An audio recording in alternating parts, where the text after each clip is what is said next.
হযরতে আবু বকরের মেয়ে হযরতে আয়েশা সিদ্দিকা নবীজির স্ত্রী, দুইজন মা বাবার মেয়ে বসে বসে কথা বলছিল। নবীজি আসলেন কোথা থেকে, দেখলেন দুই বাবার মেয়ে কথা বলছে।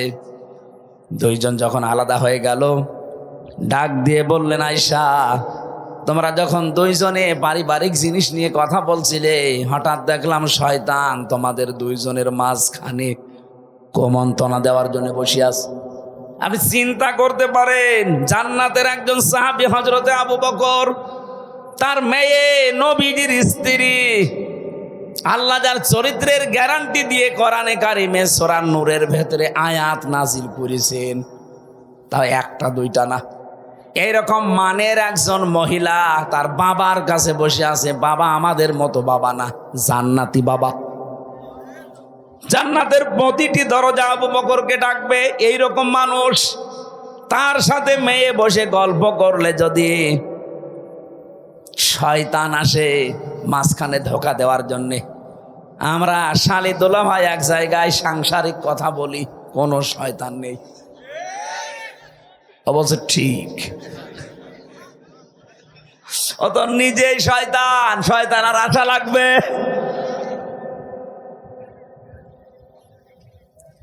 না, সাবধান থাকা লাগবে। এই ঔষধটা অ্যাপ্লাই করেন আজকে থেকে। নিষিদ্ধ জিনিস যেগুলো আছে, শুধু এই পরনারী না, মোবাইলে হোক, কম্পিউটারে হোক, বাইরে হোক, চক্ষু নিম্নগামী করে রাখবেন। দেখবেন আলাদা একটা জিনিস আল্লাহ মাস্ক বি দেবেই। 2 নম্বরে আমাদের যে লজ্জা স্থান আছে, নারীদের নারী, পুরুষের পুরুষটা, এটা ঠিক করে রাখা লাগবে। মনে মনে করেন আমার তো মন চাই, আরে মন চাই না কার? মানুষকে এই মন দিয়ে আল্লাহ বানিয়েছেন। এই মনটা কন্ট্রোল করতে যে পারে সেই পরীক্ষায় পাশ করে। আর আপনিও যদি ডোনাল্ড ট্রাম্পের মতো বাবা শাহজালাল সব হালাল, তাহলে আপনাকে জান্নাতে দেবে আল্লাহ কোন কারণে? কথা বলে না কেন?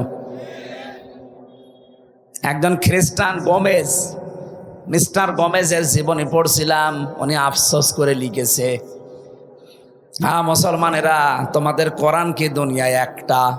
মুসলমানেরা জবাব দিচ্ছে, কি বলেন আপনি? তাম দুনিয়ায় 257টা রাষ্ট্র আছে, যেখানেই মুসলমান আছে সেখানে কোরআন আছে। কথা বলে না কেন? সবার কোরআন এক। মিস্টার গোমেজ একটা খ্রিস্টান, উনি বলছে, দেখেন আমি উপন্যাস পড়ার নাম করে কোরআনে কারিমের একটা তাফসীর পড়েছি, পড়াটা আমি শেষ করেছি। আমি এমনিতে ডক্টরেট করা মানুষ, অনার্স মাস্টার্স করে, পিএইচডি করে, এমফিল করে, পিএইচডি করে একজন ডক্টর মানুষ আমি। এটা আমি উপন্যাস মনে করে পড়া কোরআনের তাফসীর ইংরেজিতে পড়েছি। পড়ার পরে আমার মনে হয় বিশ্বে যে মুসলমান আমি দেখি, এর সাথে এ কোরআনের কোনো মিল নেই। আপনি মুসলমান দাবি করে আপনিও সুদের সাথে জড়িত, হিন্দু খ্রিস্টান বৌদ্ধ ও কোরআন মানে না, সেও সুদের সাথে জড়িত। পার্থক্যটা কই? প্র্যাকটিক্যাল লাইফে যদি কিছু বাস্তবতা পার্থক্য করে দেখাতে না পারেন, ওরে আপনাকে জাহান্নামী মনে হয়, আর আপনি সুদ খেয়েও নিজেকে জান্নাতি মনে হয়। আল্লাহ কি এরকম অবিচারক নাকি? প্রশ্ন আসতে পারে, আমি লা ইলাহা ইল্লাল্লাহ পড়েছি। আরে বেটা, লা ইলাহা ইল্লাল্লাহ নাকি হিন্দুর মুখস্থ আছে? কি কথা বলেন এখন? আমার দাদা মারা গেছে জেলখানায় থাকতে, উনি জীবিত অবস্থায় 18-19 সালে গল্পটা আমারে বলতেন যে স্বাধীনতার সময় একটা লোক, হিন্দু মানুষ, পাকিস্তানের ওই বাহিনী তাকে ধরার পরে বলছে, তুই মুসলমান না অন্য জাতি? আমি মুসলমান। মুসলমান, তাহলে কালেমা বল। বলছে, লা ইলাহা ইল্লা আনতা সুবহানাকা ইন্নী কুনতু মিনাজ জালিমিন। দিয়েছে 2 চড়। ওই বেটা, এ কি কালেমা না মুসিবতের দোয়া? বলছে, ভাই কালেমা না মুসিবতের দোয়া জানি না, তবে আমিও মুসিবতে আছি। আমি কি কম মুসিবতে আছি? আমি এ ধর্মের লোক না, বাঁচার জন্য আমি কালেমা মনে করে পড়লাম। আমি অনেককে বলতে শুনি, বিপদে পড়লে তারা এটা পড়ে, আমি মনে করছি এটা মনে হয় বিপদের দোয়া। কালেমা না দোয়া আমি জানি না, আমি বেঁচে গেলেই হবে। যারা এই ধারণা করে আছেন যে কালেমা যখন পড়েছি জান্নাত একদিন যাবই না, আমি প্রিন্সিপাল সাহেবকে বলছি, হযরতে আবু হুরায়রা কিন্তু এই হাদিসটা শোনার পরেই বলছিলেন, মান ক্বালা লা ইলাহা ইল্লাল্লাহ ফাদাখালাল জান্নাহ, যে ব্যক্তি লা ইলাহা ইল্লাল্লাহ পড়ে সে জান্নাতে চলে যায় না। হযরতে ওমর বলেছিলেন, হে নবী আপনি এই কথা বললেন? বলে হ্যাঁ। কিভাবে বললেন? মাঝখানে আপনি ফা শব্দ দিলেন কেন? বিশ্ব নবী বলেন, ওমর এ ফায়ের ব্যাখ্যা আছে, আইয়ুহাযির মা হারামাল্লাহ। কোন মানুষ যদি কালেমা পড়ে আর হালালকে হালাল জেনে আঁকড়িয়ে ধরে, আর হারামকে হারাম জানার পরে ছেড়ে দেয়, শুধু ওই লোকটাই কালেমা পড়ে জান্নাতে যাবে। বগুড়ার মুসলমানেরা, আমি যে কথার পরিচয় দিতে পর্যন্ত এসেছি, আরেকটু ঘুরিয়ে দেন, আবার সমস্যা হচ্ছে, আবার 5 মিনিট পরে দিয়ে নেন।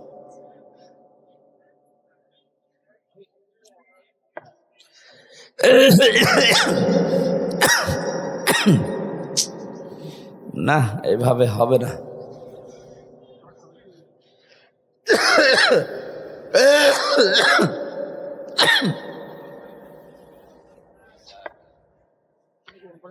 আরে ভাই, ভেতরে নষ্ট হয়ে গেছে। কিসের গরম পানি, কিসের চা? এত করে বলে যে মাহফিল বন্ধ করেন, বন্ধ করেন, ডাক্তাররা পর্যন্ত হাত পা চেপে ধরছে, দিচ্ছেন না। কি করি বলেন তো? শেষ করে দিলাম। আল্লাহুম্মা আমিন।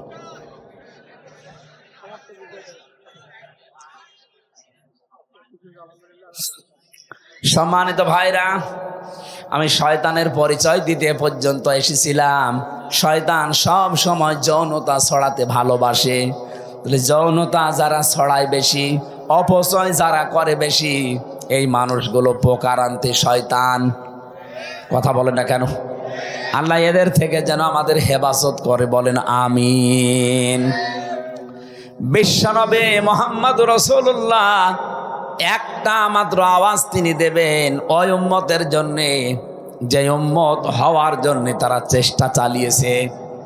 নবীজি বলেন, আমার উম্মত তো ওইটা, আমি দুনিয়া থেকে বিদায় নেওয়ার পরে আমার রেখে আসা ইসলাম যারা পঙ্খানুপুঙ্খানুভাবে পালন করেছে, বেদাত প্রবেশ করায় নাই। বাংলাদেশের দিকে তাকিয়ে আমাদের আফসোস হয়, কিয়ামতের দিন নবী যখনই আত্মচিৎকার করবে তখন আমরা দাঁড়াতে পারবো না। কোন মুখে দাঁড়াবেন? কারণ তার রেখে যাওয়া ইসলাম আজ আমরা টুকরা টুকরা করে ফেলেছি। কথা বলেন ঠিক কিনা? আমি 51টা দলের পরিচয় পেলাম বাংলাদেশে, অথচ কোরআন এক, হাদিস এক, নবীজি এক, কাবা শরীফ এক। আমাদের যদি 53 দল শুধু নিজের ছোটখাটো মতবাদ নিয়ে ভাগ ভাগ হয়ে যাওয়া লাগে, তাহলে জেনারেল যারা আছে ওদের তো 151টা দল থাকা দরকার। আপনি খোঁজ করে দেখেন, 51টা আমি পেলাম আজকে।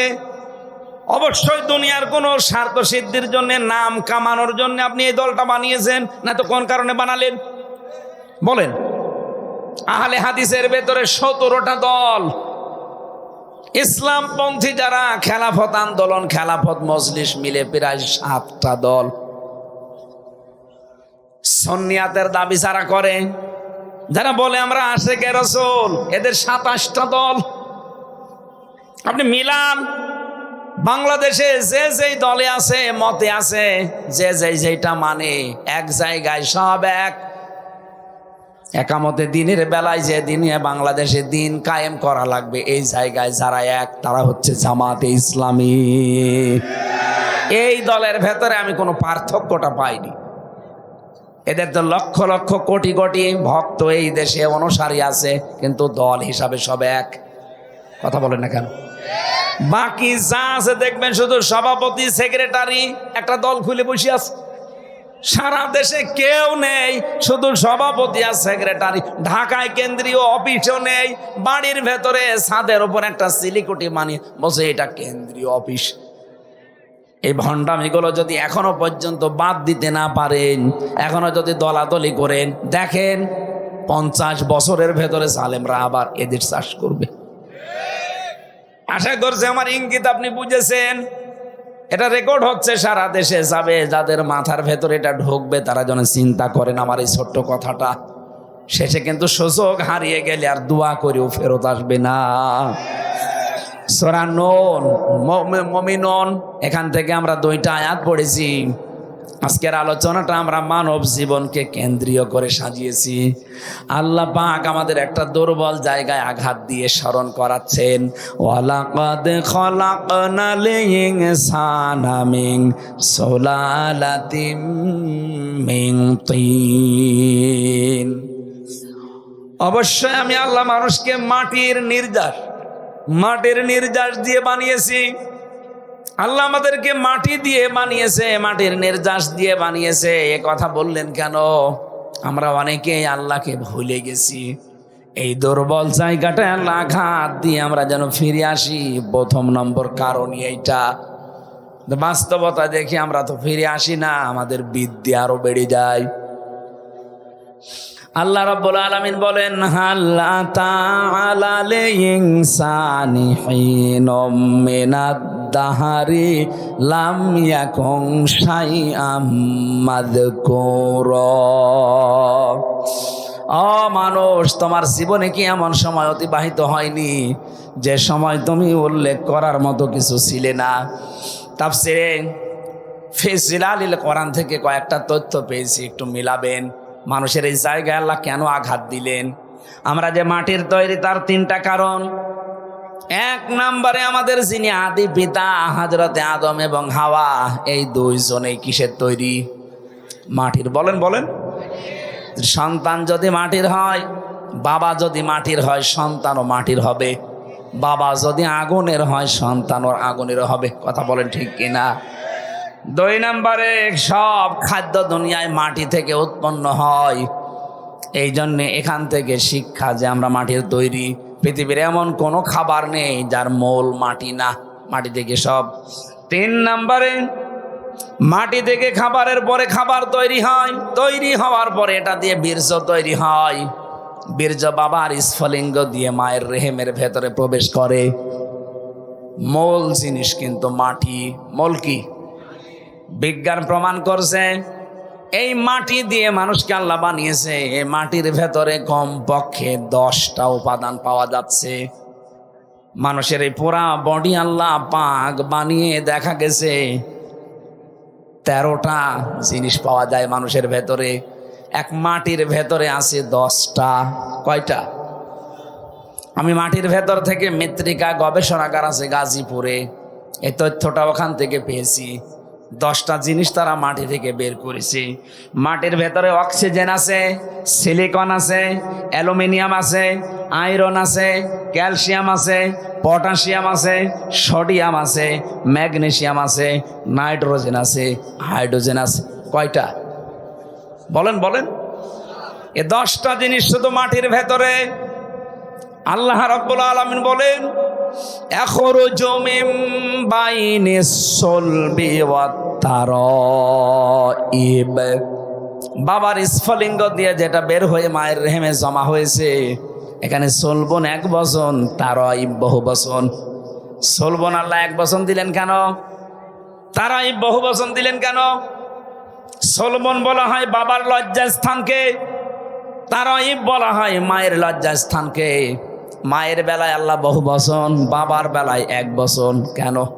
সন্তান তৈরি করতে গিয়ে শুধু মা লাগে, বাবা লাগে না। কথা বলে না কেন? বিজ্ঞান প্রমাণ করেছে তারা। এবার সলবন নিয়ে এটা আপনি ডক্টর জাকির নায়েকের লেখা 12 খণ্ড লেকচার আছে, ওর ভেতরে পাবেন। এই আয়াতের তাফসিরে এত সুন্দর করে তিনি সাজিয়েছেন। আমি বহু তাফসিরের আগে পড়েছি, কিন্তু এই তথ্যটা পাইনি। তিনি ওখানে লিখেছেন, তিনি যেহেতু একটা ডাক্তার না, উনি যেহেতু ডাক্তার, গবেষণা করে লিখেছে, বাবা এই পৃথিবীতে সন্তানের জন্য যে পরিমাণ কষ্ট সহ্য করে জন্ম দিতে গিয়ে, মা কমপক্ষে বাবার চাইতে 3 গুণ কষ্ট বেশি সহ্য করে। আমরা জানি 1-এর পরে হয় 2, 2-এর পরে যা হবে সব 1 বচন, 2 বচন না বহু বচন? বলেন বলেন। এই জন্য আল্লাহ তারাইব বহু বচন দিয়েছেন। বাবার বেলায় 1 বচন দিলেন এই কারণে, বাবা তো শুধু বিছানায় থাকা শেষ, বাকি মা পেটে বহন করার জন্য 10 মাস 10 দিন কষ্ট সহ্য করেছে। শুধু এতটুকুই না, কমপক্ষে ডেলিভারির যে কষ্টটা বিজ্ঞান এখন জানিয়েছে, এই পুরুষ মানুষ আমরা যারা দুনিয়ায় যত শক্তিশালী পুরুষ হোক 45 ইউনিট কষ্ট সহ্য করতে পারে। কত?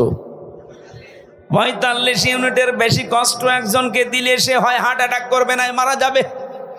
কিন্তু একটা মা দুনিয়ার সন্তানের মুখ দেখাতে গিয়ে বিজ্ঞান এখন দেখতে পায় কষ্টটা মাপার জন্য একটা যন্ত্র আছে।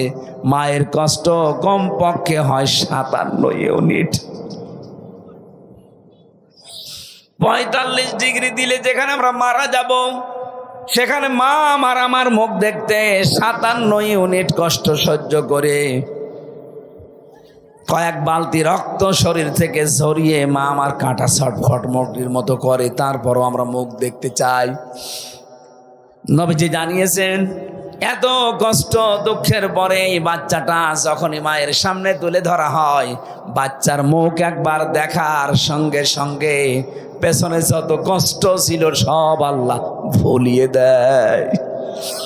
এই কষ্ট যদি মায়ের মনে রাখার মতো হতো, জীবনে কোনো মানুষ একটা সন্তান নেওয়ার পরে আর কোনোদিন স্বামীর সাথে মেলামেশা করতো না। ও বলতো না, দুনিয়ায় যে কষ্ট পেয়েছি আমি কোনোদিন আর তোমার কাছে যাব না। ওই সন্তানের মুখটা দেখার সঙ্গে সঙ্গে পেছনের যত কষ্ট ছিল আল্লাহ সব ভুলিয়ে দিয়েছে। এতটুকু শেষ করেননি, 2 বছর পর্যন্ত আপনাকে দুধ খাওয়িয়েছে। কয় বছর? আরো জোরে বলেন। বিজ্ঞান প্রমাণ করছে দুধ খাওয়ানো এটা মায়ের কমপক্ষে দিনে রাতে মিলে 24 ঘন্টায় একটা সন্তান মায়ের স্তন পান করে থাকে 8 বার। কয়বার? 7-8 বার পান করাই লাগে 24 ঘন্টায়। আপনি হিসাব করে দেখেন, তারও বেশি হয়। উপরেরটা নিচেরটা বাদ দিয়ে মাঝেরটা বিজ্ঞান প্রমাণ করেছে 8 বারও যদি হয়, একবারে যদি 1 পোয়া করে দুধ চুষতে থাকে, 8 বারে কমপক্ষে 2 কেজি দুধ খায়। কত?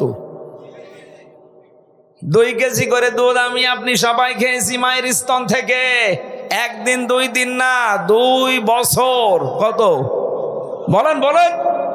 আপনি একটা হিসাব করে দেখেন, 2 বছরে প্রতিদিন যদি হয় 2 কেজি করে, আমি ক্যালকুলেটর দিয়ে দেখেছি 36 মণ দুধ আমরা খেয়েছি। কত? আমার বাবা আমার মায়ের আমরা 2 জন, আমি আর আমার একটা বোন আছে। এখানে কত মানুষ আছে? 8টা 10টা ভাই বোন। কথা বলেন এখানে। আমার গ্রামে একজন আছে 12টা মেয়ে আর 4টা ছেলে। কত হয়? একটাই শুধু স্ত্রী, 2 জনে মারা গেছে। এখন আমি একটা হিসাব নিয়েছিলাম, আমি আয়াত পড়ার পরে দেখি আমি নাই 36 মণ আর আমার বোন রোনা নাই 36 মণ। আপনার তো ছেলে মেয়ে 16টা, বলেন তো কয় মণ? বলছে বাবা ওসব হিসাব জানি না, হিসাব করি নাও। হিসাব একটা টানলাম, দেখি আপনি বলেন তো কত মণ হয়? 772 মণ হয়েছে। অথচ মায়ের ওজন মাত্র 60 কেজি। 60 কেজি জায়গা থেকে আমার আল্লাহ এতগুলো দুধ দুনিয়ায় সন্তানদের জন্য বের করে দিলেন। আমার মনে হয় এখনো যদি ছেলে মেয়ে হইতো তো দুধও আল্লাহ দিত। এটা একটা কুদরতের মেশিন। কথা বলেন ঠিক কিনা? এই যে 3টা কষ্ট বাবার চাইতে মায়ের বেশি হইলো, পেটে রাখা,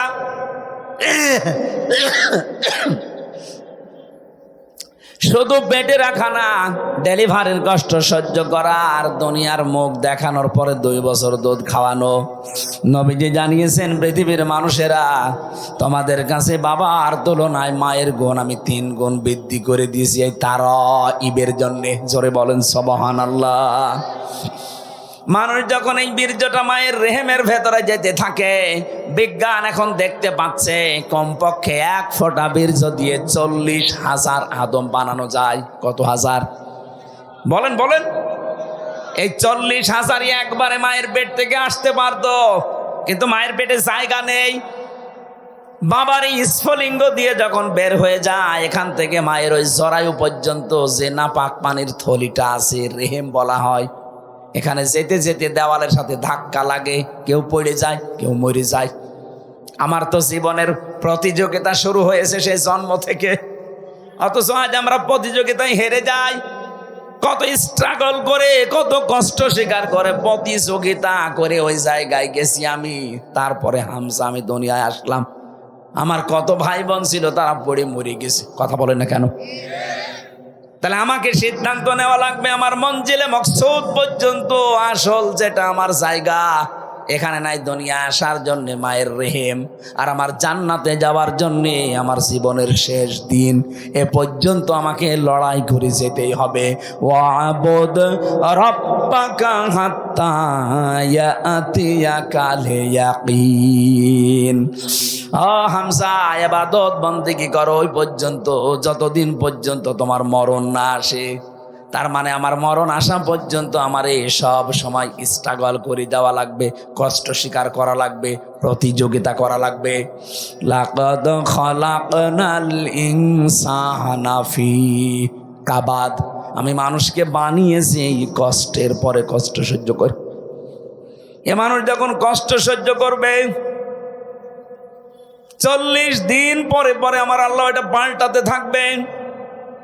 আল্লাহ রাব্বুল আলামিন বলেন, সুম্মা খালাকনান নুতফাতা আলাকাতান ফাখালাকনাল আলাকাতা মুদগাতান ফাখালাকনাল মুদগাতা ইযামা ফাকাসাউনাল ইযামা লাহমা সুম্মা আনশাআনাহু খালকান আখার ফাতাবারাকাল্লাহু আহসানুল খালিকিন। বলেন আল্লাহু আকবার। একটু নিজের জীবনের দিকে তাকান। আপনি সেজদা দিতে বাধ্য হবেন আল্লাহকে। বড় বড় নাস্তিক হোক, মানি না তোর আল্লাহকে, এই কথাও যারা বলে তারা আয়াত পড়ার পরে নত হতে বাধ্য, যদি বুঝে থাকে। আল্লাহ পাক বলেন একটা ইন্টেনসিভ কেয়ার ইউনিট যেখানে দুনিয়ার কোনো সার্ম যেতে পারে না, এই জায়গায় 40 দিন ধরে রাখলাম। এরপরে আমি নতফা থেকে ধরে আমি আলাক বানালাম, এরপরে আলাক থেকে তোকে আমি মদগা বানালাম, এরপরে মদগা থেকে চামড়া দিয়ে গোশত দিয়ে এটা আমি ঢেকে দিলাম। শুধু ঢেকে দিয়ে শেষ করিনি, এই গোশতগুলো যেন পচন না ধরে এমন একটা কাবার দিয়েছি। এই কাবার যাকে দিয়েছি ওইটাই ফাইনাল। এটা আমার যে চামড়া আছে, আমার শরীরের কোনো চামড়া যদি কেটে এখানে লেগে দেন, এটা ভালো হয়ে যাবে। যদি পুড়িয়ে যায়, কেটে যায়, ছিঁড়ে যায়, আমার আর চামড়া প্রিন্সিপালের এক না। দেখতে এক হলেও আমার শরীরের ভেতরে ৯৭৬৮ প্রকার চামড়া আল্লাহ দিয়ে রেখেছেন। কিন্তু এক একটা জায়গার চামড়া এক এক রকম। এই হাতের তালুতে যে চামড়া আছে, এইটা যদি উপরে দিত, জীবনেও কোনো কিছু ধরে আপনি আটকিয়ে রাখতে পারতেন না। কথা বলেন ঠিক কিনা? দুইটা জায়গার চামড়া আল্লাহ পুরা আলাদা করে দিয়েছেন, লজ্জা স্থানের আর জহ্বার। এত এত চামড়া দিলেন শরীরের ভেতরে গোশতগুলো সংরক্ষণ করার জন্যে। আল্লাহ পাক বলেন মানুষের ভেতরে আমি হাড্ডি দিয়েছি 360টা জোড়া দিয়েছি। নবীজি বলেন তোমরা প্রতিদিন এই জোড়া আছে আল্লাহ দিলেন 360টা সাদকা দান করবা, তাহলে এই জোড়ার হক আদায় হবে। সাহাবেরা বলে হুজুর আমরা গরিব মানুষ, টাকা পয়সা। বিশ্ব নবী বলেন 2টা কাজ করতে পারলে এই হাড়ের সাদকা আদায় হয়ে যাবে জয়েন্টের। মসজিদের ভেতরে যদি কোনো ময়লা দেখো, নিজের দায়িত্বে তুলে ফেলে দিবা। 2 নম্বরে দস্তরখানা বিছিয়ে খাবার খাবা, যদি খাবার পড়ে যায় ওই খাবার তুলে খাবা। অথচ এই 2টা আমলের একটাও আমরা ধনী মানুষরা করতে চাই না। বলি এ আবার কাজ হইল? মসজিদের ময়লা পরিষ্কার করার জন্য ইমাম আছে, খাদেম আছে, মুয়াজ্জিন আছে, ওরা আমি লাট সাহেব। আরে ভাই আপনার এই হাড়ের এই যে 360টা জোড়া দেওয়া আছে, জোড়ার সাদগা দেবে আপনার কোন বাবা? এটা সাদগা দুনিয়ায় আদায় করা জায়গা, এটা করে যাবেন। মসজিদে প্রবেশ করলে এটা আপনার দায়িত্ব হয়ে পড়ে। কথা বলেন ঠিক কিনা? একটা খড়কোটা পড়ে আছে, থুথু পড়ে আছে, কপ পড়ে আছে, পরিষ্কার করে দেন। দস্তরখানা বিছিয়ে খাবার খাওয়ার অভ্যাস করেন।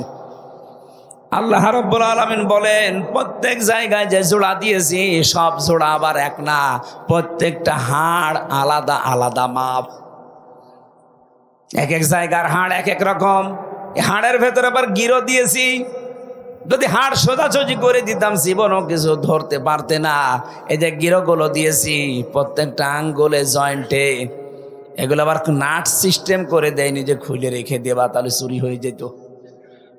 এমন সিস্টেম করে দিয়েছি নিজের ভেতরেই থাকবে, শার্টও করতে পারো, জমাও করতে পারো। কথা বলেন ঠিক? আল্লাহ পাক বলেন এই যে আস্তে আস্তে ৩:৪০ পরে যখন তোর ভেতরে খাবারের উদ্রেক দেখা দেয়, মায়ের মাসিক অসুখ বন্ধ করে নাভির সাথে নাভির তার জড়িয়ে আমি খাবারের ব্যবস্থা করি। এতটুকু শেষ হয়নি, ৬ মাস হবার পরে এখন ৩টা জিনিস তার লাগবে, মাস্ট বি। একটা হচ্ছে শ্রবণ শক্তি, একটা হচ্ছে দর্শন শক্তি, আর একটা বাক শক্তি। এই 3টা জিনিস আমি আল্লাহ নিজের পক্ষ থেকে দান করি। ওদিকে মাটির উপাদানের ভেতরে আছে 10টা। কয়টা? আল্লাহর পক্ষ থেকে আল্লাহ দিয়েছেন 3টা, কোন তাফসিরে বেশি 5টা। সেখানে আছে শ্রবণ শক্তি, দর্শন শক্তি, বাক শক্তি, আকেল শক্তি আর ঘ্রাণ শক্তি। 8, 5, 13টা জিনিস যখন এক হয়ে যায়, 6 মাস পরে মায়ের পেটের ভেতরে আমার আল্লাহ এবার আকৃতিটা দিয়ে দেয়।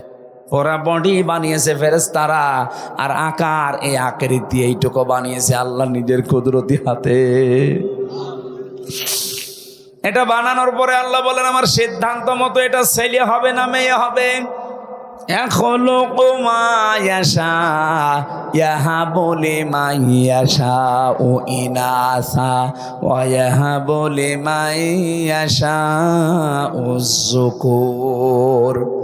এটা ছেলে না মেয়ে সিদ্ধান্ত যখন আমি দেই, মায়ের রেহেমের ভেতরে তোমাদের আকৃতি আমি আল্লাহ নিজের মন মতো করে বানিয়েছি। এটা বানানো কমপ্লিট হওয়ার পর ফেরেশতারা বলতে থাকে আল্লাহ এটা বের করার দায়িত্ব। আল্লাহ বলেন আমার আল্লাহু আখরাজাকুম মিন বুতুনি উম্মাহাতিকুম। আস্তে করে বাচ্চার আকারে তোকে আমি ওই ছোট্ট জায়গা দিয়ে বের করে নিয়ে আসবো। এ দায়িত্ব কার? আরো জোরে বলেন। কিন্তু এখন আমরা অধিকাংশ শ্বশুর আর শাশুড়ি জামাইয়ের ওপরে চাপ দিয়ে দায়িত্ব দিয়ে দিয়েছি ডাক্তারকে। কথা বলেন না কেন? শ্বশুর শাশুড়ি যারা আছেন একটু শক্ত হতে পারেন না? আপনার জাদুর কষ্ট হবে এই বলে যদি আপনি তাকে জামাইকে চাপ দিয়ে সিজার করান, আপনি জানেন তার কি ক্ষতি করে দিলেন। প্রথমে যে সিজার করেছে, নরমালে বাচ্চা হওয়ার চেষ্টা না করে আন্দাজে যারা সিজার করে, সিজার তো ওই সময় হবে যখন পেন উঠবে, নরমালে হচ্ছে না, ডাক্তারদের বোর্ড বসবে, বোর্ডে সিদ্ধান্ত হবে, এরপরে সিজার। আমার মনে হয় প্রথম সন্তান যাদের হবে এ সময় সিজার না করে খুব বেশি বেশি নরমালে চেষ্টা করবেন। একেবারে না হলে মেডিকেল বোর্ড বসাবেন, ডাক্তারদের বোর্ড বসে সিদ্ধান্ত নেওয়ার পরে সর্বশেষ। হ্যাঁ, মরে গেলে যাক। প্রশ্ন আসতে পারে মেয়ে তো আপনার না। আরে ভাই, মেয়েকে আপনি সারা জীবন রাখবেন। ও যে সন্তান হতে যে যদি মারা যায় ও তো শাহাদতের মরণ পাবে, শহীদ হয়ে উঠবে কিয়ামতে এই সন্তানটার কারণে। আর আপনি যা করে দিলেন সারা জীবনের জন্যে আপনার জামাইয়ের কাছে ও সংসারের অযোগ্য হয়ে যাচ্ছে। আমি গোপন কথা বললাম না। যত মানুষ যেখানে বসে আছে স্টেজের দিকে তাকান, এদের একটার মাকেও তো সিজার করা লাগে নাই। এরা কি আসে নাই দুনিয়ায় নাকি আকাশ থেকে পড়িস? এরাও তো মানুষ, আমরাও তো মানুষ। আমরা যদি আসতে পারি মায়ের পেট থেকে, তো ওরা পারবে না কোন কারণে? অধিকাংশ গুলো পারে না। আমি যা দেখি শ্বশুর শাশুড়ির কারণে। ওরা বলে না আমার জাদুর কষ্ট হবে। তো জাদুর কষ্ট হবে, ওই কাজ করে দিলে সারা জীবন যে সংসারের অযোগ্য হয়ে পড়বে। তখন জামাইয়ের কথা শুনতে শুনতে বাকিটা আর বললাম না। এ কথা বলেন না কেন? আর একটা বিয়ে করতে যাবে, আমার মেয়ে রেখে আর একটা বিয়ে করবে মানে তার মেয়ে তো নষ্ট করে ফেলেছিস। আল্লাহ রাব্বুল আলামিন বলেন একটা আলাদা আকৃতি তোমাকে দেওয়ার পর এই দুনিয়াতে আমি নিয়ে আসলাম। কত উত্তম সৃষ্টিকারী আমি আল্লাহ, তুমি লক্ষ্য করেছো? কেন এই বিশাল জায়গা দিয়ে দুনিয়ার ময়দানে বিশালত্ব একটা বিশাল পৃথিবীতে তোমারে রাখলাম কেন জানো? আমি চাই দুনিয়ায় কিছুদিন ঘোরাফেরা করার মাধ্যমে একটা পরীক্ষা দিয়ে আসো। আল্লাযী খালাকাল মাউতা ওয়াল হায়াতা লিয়াবলুয়াকুম আইয়ুকুম আহসানু আমালা। আমি চাই তোমরা একটা পরীক্ষা দিয়ে আমার কাছে আসো, ভালো কাজ কে করতে পারো। সুম্মা ইন্নাকুম বাদা যালিকা লামাইয়িতুন, এরপরে আমি তোমাদেরকে মওত দেব। কি দেব? এইটাই দুনিয়ার ফাইনাল খেলা, মরতেই হবে। ও বগুড়াবাসী, আল্লাহ এই জন্যে আয়াত শুরু করেছেন আল্লাযী খালাকাল মাউতা দিয়ে, যে মৌত বানিয়েছি আগে, এরপরে ওয়াল হায়াতা, হায়াত বানিয়েছি। আমি সব এই আয়াত থেকে শিক্ষা নিতে চাই। মরাই যখন লাগবে, দুনিয়ায় যে যাই করি না কেন, করছি না কেন, আমার যে আসল টার্গেট জান্নাত, মরা যেহেতু লাগবেই লাগবে, আগে ওই টার্গেটটা ফুলফিল করি। কথা বলেন ঠিক কিনা? এই কথাটা শেষ। এখানে যত মানুষ বসে আছি, 100 বছর পরে এখানে আর কেউ থাকবো? বলেন বলেন। যত মানুষ এখানে আছি, যদি ওর 1 বছর বয়স হয়, 100 বছর পরে আমরা সবাই মাটির নিচে। এখানে এরকম মানুষই থাকবে, কিন্তু সব নতুন মানুষ। কথা বলেন না কেন? তারা এখনো দুনিয়ায় আসেনি, আসবে। 100 বছর পরে বগুড়া থাকবে, এই জমিনটা থাকবে, গাবতলী থাকবে, কর্ণীপুর থাকবে, কিন্তু এখানে আমরা একজনও থাকবো না, নতুন মানুষ জমা হবে। 200 বছর পরে যদি আপনি এই বগুড়ায়, এই গাবতলী, কর্ণীপুরে এই যে 2 তলা বাড়ি দেখছি, এই বাড়ি থেকেও যদি এসে 200 বছর পরে বলে এই বাড়িটা আমার ছিল, ঝাঁটা পিটা করবে আপনারে। এই দুনিয়া। আল্লাহ বলেন সুম্মা ইন্নাকুম বাদা যালিকা লামাইয়িতুন সুম্মা ইন্নাকুম ইয়াউমাল কিয়ামাতি তুবআসুন। এরপরে আবার তোকে আমার সামনে হাজির করব, আমার সামনে 5টা প্রশ্ন তোকে জিজ্ঞাসা করব। প্রশ্নের সঠিক জবাব দিতে হলে দুনিয়ায় তোকে 3টা কাজে আনন্দ পাওয়া লাগবে। 1 নম্বরে, কেউ যদি ইমানের স্বাদ পেতে চায়, সে যেন তার রবকে রব পেয়ে খুশি থাকে। 2 নম্বরে, সে যেন ইসলামকে জীবন ব্যবস্থা পেয়ে খুশি থাকে। 3 নম্বরে, সে যেন মুহাম্মদুর রাসূলুল্লাহ বাদ দিয়ে অন্য কাউকে আদর্শ না মানে। ফেরাউনের কথাটা আমরা সবাই জানি, ও যখন মারা যায় ওই সময় কিন্তু বলেছে আন্নাহু লা ইলাহা ইল্লাল্লাযী আমানাত বিহি বানু ইসরাইল। হে আল্লাহ, আমি তোমাকে বিশ্বাস করি। কেমন করে?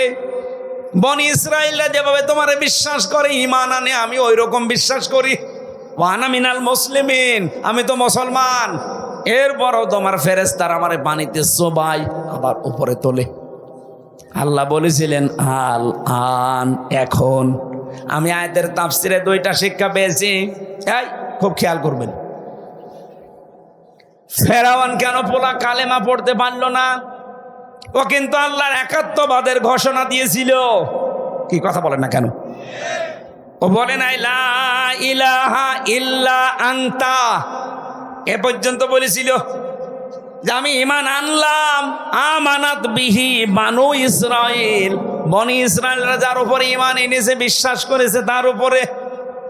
কিন্তু ওকে আল্লাহ ঈমান নসিব করাননি একটাই কারণ, তো আল্লাহকে স্বীকার করেছে। কিন্তু ওই জামানার যিনি প্রেরিত পুরুষ হযরতে মুসা নবী, তিনি নবী আবার রাসূল। কথা বলে না কেন? তিনি বড় কিতাব পাননি, তাওরাত।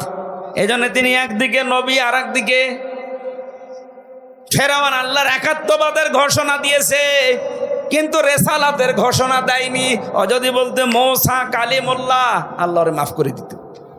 কিন্তু আল্লাহর একাত্মবাদের ঘোষণা দিয়েছে, রেসালাতের ঘোষণা দেয়নি, এজন্য ঈমান নসিব হয়নি।